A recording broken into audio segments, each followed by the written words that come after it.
Hello, I'm Eric Holdeman, and this is Disaster Zone, a show about emergencies and disasters that can happen anywhere at any time. And a great example of that is it happened in Oso, Washington on Saturday, March 22nd, 2014 at 10:37 in the morning. A major slide occurred 4 miles east of Oso in Snohomish County. A portion of a hill collapsed, sending mud and debris racing across the Snohomish River and Highway 530. It completely buried a rural neighborhood, killing 43 people. And unfortunately, disasters continue on beyond the response. We'll talk somewhat about the response, but today we're going to talk about the recovery from that disaster and how it continues. My guest is Heather Kelly with Snohomish County Emergency Management, and she'll share that progress made to date and some of the challenges coming in the aftermath of the slide. So, Heather, great to have you back on the show. Thank you. As we were recalling years and years ago, you were here talking about the profession of emergency management. Correct. So, yes. And just briefly, you're with Snohomish County. What do you do now? And what do you do now? And what did you do for the slide? So I was hired at Snohomish County about 5 weeks before the slide Okay. to write the recovery plan. So that was my task when I was hired there. During the slide, I immediately became part of the emergency response team in the operations center. So I served as the deputy and then the EOC director for the first week. Okay. At that point, then I was transitioned to the lead of recovery, and I still fill that role now, 2.5 years later. Okay. And it is, recovery goes on and on and on. And for any major disaster. Some people watching this, it's been a couple of years. We have a highly mobile society. This is on the internet as a show. So just talk a little bit more about that particular event if they don't know what we're talking about. And we're going to call it the 530 slide. A lot of people call it the Oso slide, but throughout the rest of the show, we're going to call it the 530 slide. So yeah, that Saturday morning, a landslide occurred, taking down a portion of a hillside that then picked up the Snohomish River, creating a mud flow that expanded across 530 to the south. When you think of the size of this, although the footprint of this disaster may only be approximately 1 square mile, the height of that hill is equal to the height of the Space Needle. The amount of debris that moved was about 10 million cubic yards of land material. So, I think 1 million dump trucks. 39 homes were destroyed. And when we say destroyed, we don't mean just knocked off their foundation, damaged. They were gone. There was nothing obliterated. left. Exactly. Vehicles on the roadway, vehicles, in the homes, that area. The hillside coming down blocked the Snohomish River, creating a back upstream flood. So we had a concern about if that blockage broke, would we have a downstream catastrophic flood? It was really a debris dam. It was a debris dam of earth and material. Yeah. And then that flooded several homes upstream. So we had this combining effort of mudslide, fatalities, and flooding. Okay. And how deep was the debris? Because I know we're not talking just a few feet. You said 10 million. So. Yeah, it varied. On average, it was about 20 feet deep, but its peak point was about 70 feet deep. Yeah, and I recall talking to responders that every literally square foot, meter of that was searched, and they said they went down to bare earth until they hit. We went to natural soil, correct? Natural soils, right. Okay. So a really big piece. So what are some of the hazards associated with that mudslide that might come to mind for people inclined to rush in and help? And we've seen spontaneous volunteers. We call them emergent volunteers sometimes. And I think we need them, but sometimes they need to understand what they're getting into. What happened in this particular event? Well, and you're absolutely right. I mean, the spontaneous volunteers were an absolute asset to the search and the recovery efforts.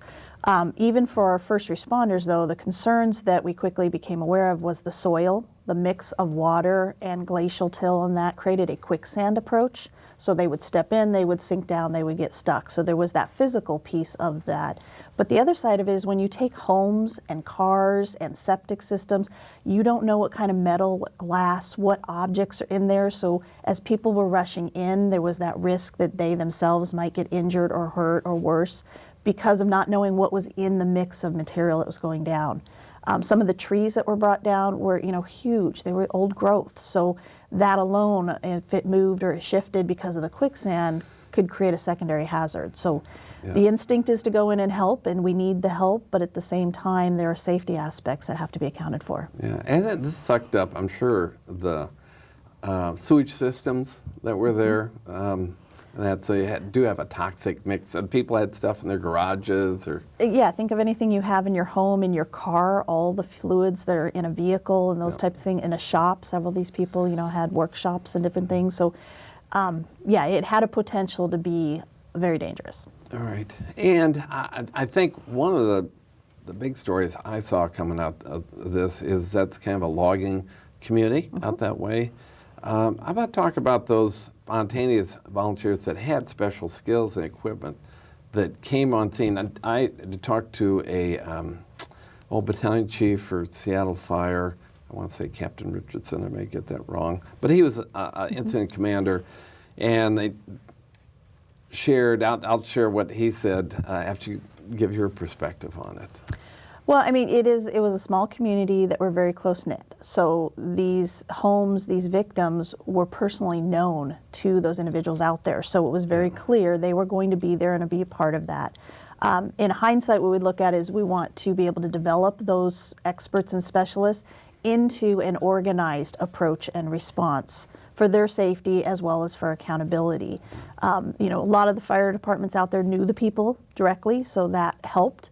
But in an environment where you didn't have those personal relationships, the integration of those volunteers may not have gone as smoothly.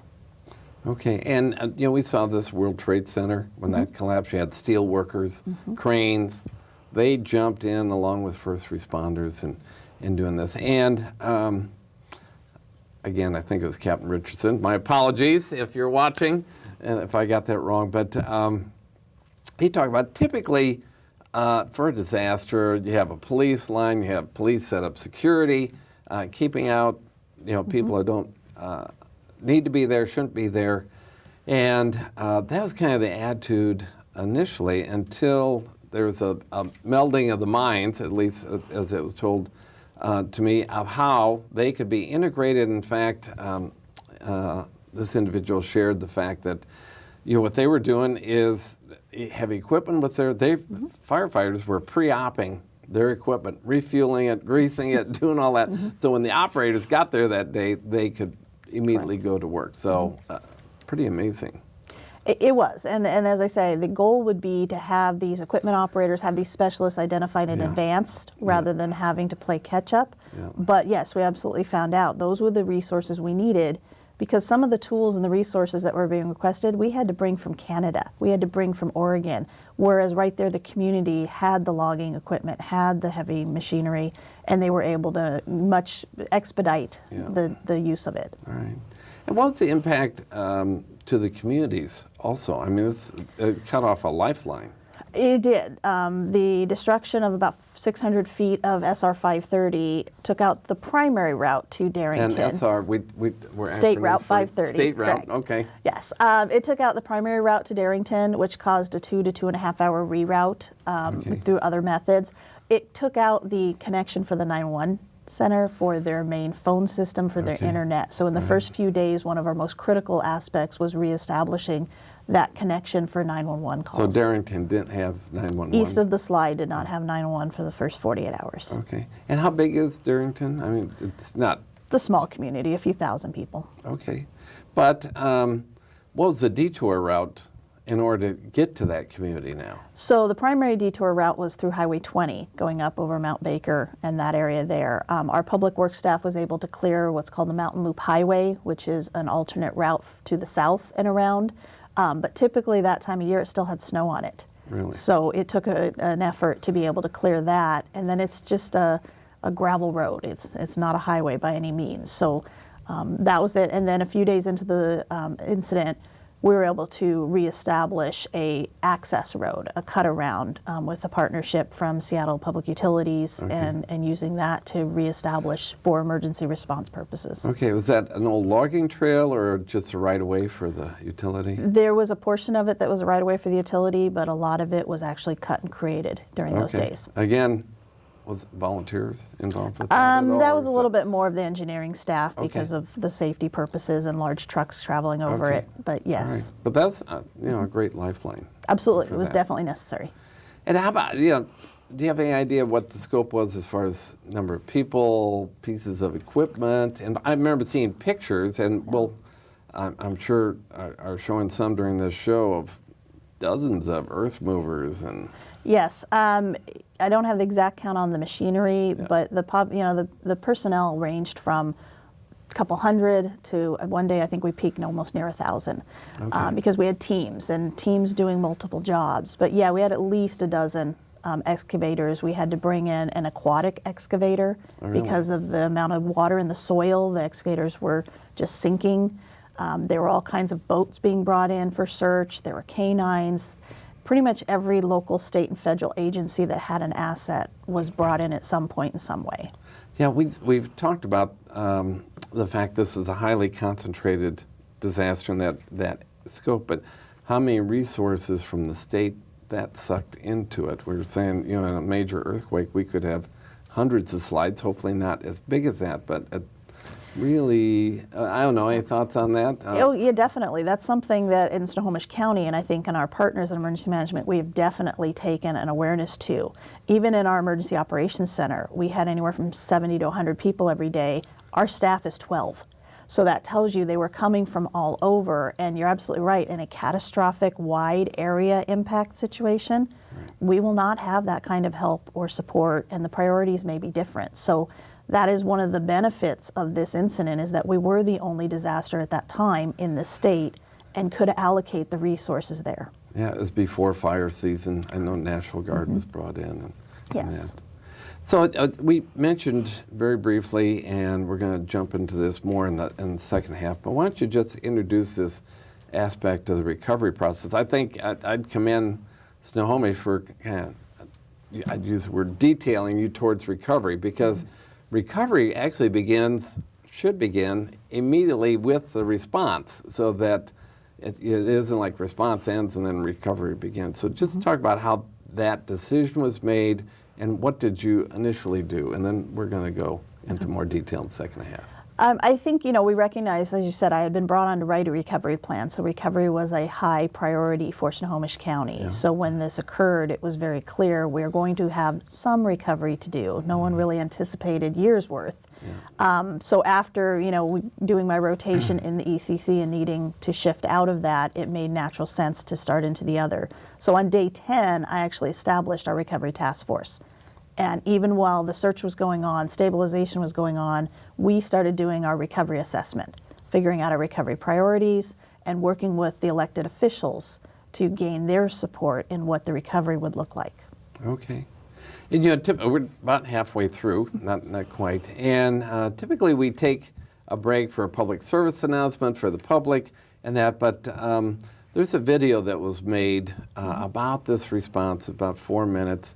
And why don't you just say a little bit about that, where the music comes from and how it was used. And we're going to play that coming up after you introduce it. So as we tried to share the story of this slide, what we realized was people couldn't get a concept. They couldn't grasp what it looked like, what we were talking about. So we put together a video of slides of pictures to help set the foundation to people to understand what was occurring in the field, why it was taking the time and the detail it was. One of the families that was out there, their daughter had written a song before the slide that when I heard it, it just kind of matched some of the sentiments the families were saying. Yeah. So she gave us permission to use that as the background music for this, really be able to explain what was going on in those first few weeks. Okay. Well, thanks for that introduction. And for you folks at home, watch this video. We'll be right back after that to talk about that longer term recovery, the phase that we're in right now.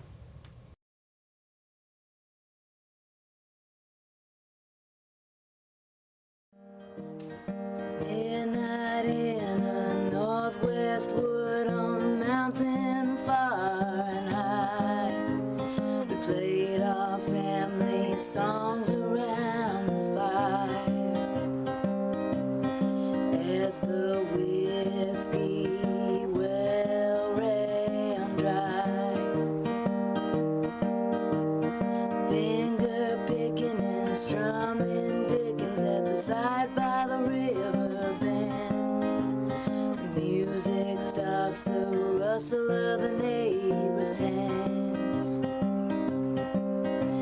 The steady of their breath kept the beat.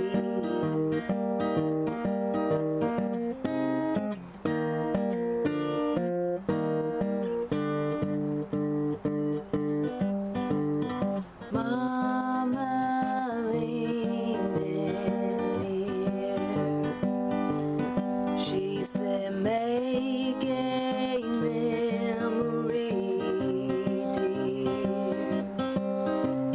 Precious and short are each moment, each note. Bob kept the guitar going.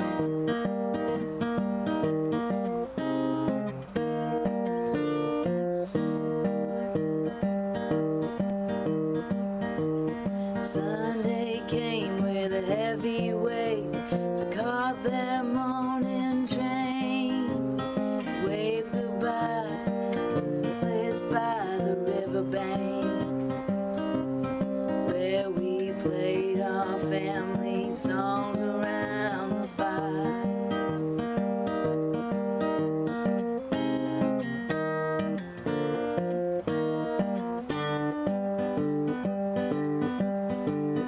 Mama leaned in near. She said, make a memory, dear. Precious and short are each moment, each note. Papa, keep the guitar going. Midnight in a northwest wood on a mountain far and high. We played our family songs around the fire as the whiskey well ran dry. Finger picking and strumming Dickens at the side by the river bend. The music stops, the rustle of the neighbors' tents. The steady of their breath kept the beat.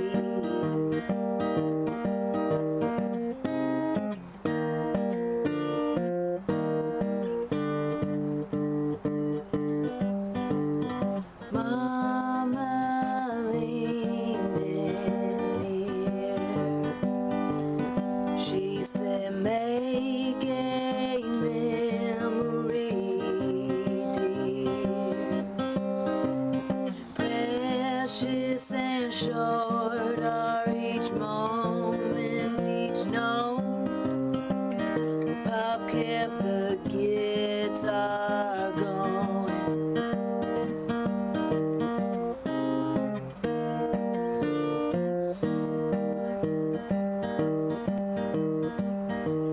Sunday came with a heavy weight, so we caught that morning train. Waved goodbye, place by the riverbank, where we played our family songs around the fire.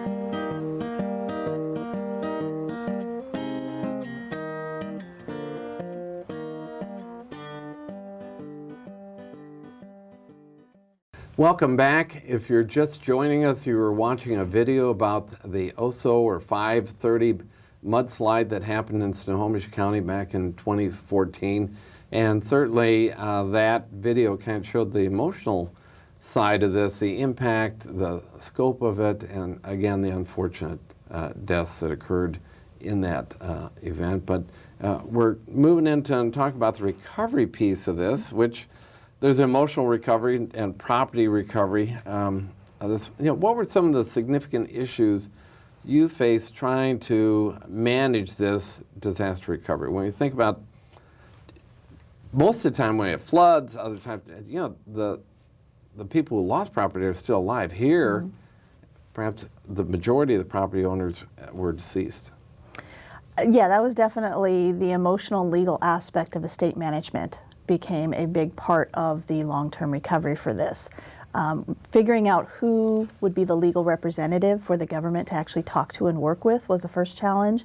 And in doing so, recognizing that even though we have one person for an estate, there's still a family, there's still a community that needs to be, have information and have that communication established with them.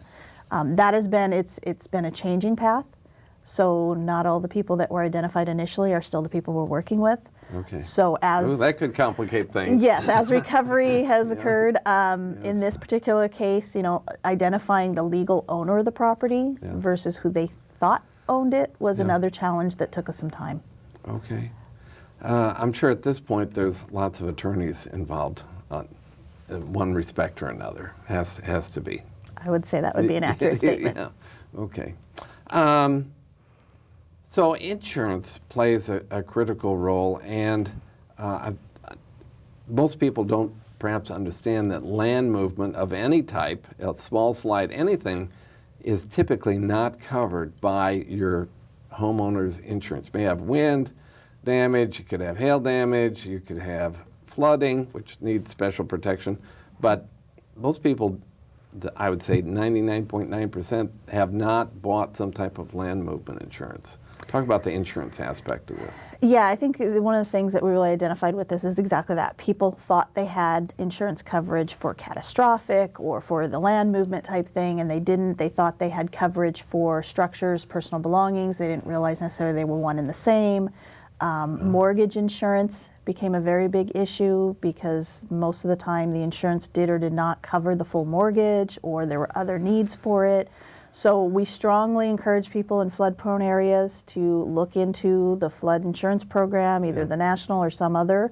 That paid out very quickly and was a huge help. Now, because of the Snohomish being impacted, it was covered under flood insurance? Some of the properties. Okay. Yes. That had that insurance, exactly. Okay. All right. So that was a good help for them to start their recovery process. The other piece of insurance is understanding how it fits into the federal assistance programs, because there's a duplication of benefits issue there that FEMA won't pay you twice for things. So really being informed about that and having an insurance advisor, not just an agent, but somebody that can tell you what that really means would be my recommendation to everyone. Okay, how about talking a little bit more about that personal property aspect? It certainly wasn't well contained within a house because it's just strewn across a debris field, kind of. Correct, yeah. We were retrieving personal items from throughout that 1 square mile. We established a property reunification center, which was a first of its kind. And with that, it was great that we were able to reunite some items. The challenge with it is people didn't have good details about what their items were. So we're encouraging everyone to, know when you get that piece of jewelry or that watch, take a picture of it and keep that picture somewhere outside your home. Be able to describe things. One of the things we found with the reunification was the household goods, the pots, pans, tools, not a big deal. But those sentimental family treasures were the shining light for some of these people, because that was the only piece of their home they would recover. Okay, and that survived. Correct. In some form or fashion. Correct. Out of that. I remember seeing pictures of cars that the brand makes, none of it was recognizable. It was just churned up in a ball type of thing. Yes, so, exactly. Yeah, right. You just did not know what it was yet. Right, right. So how long do you expect this disaster recovery process to take and until all claims are settled? And, where are we in that? I mean, we're 2 years in. Yeah. So we did what we call the phase 1 of recovery, the initial aspects, the debris cleanup from the search efforts, the restoration of State Route 530 to reopen that roadway very quickly. That was completed by fall of 2014. Now we're working this summer on completing the voluntary buyout program, which is a mitigation effort to reduce future flood risk and damage from that, as well as we'll be reestablishing the White Horse Trail corridor. So we're reconnecting the rails to trail component that goes through there.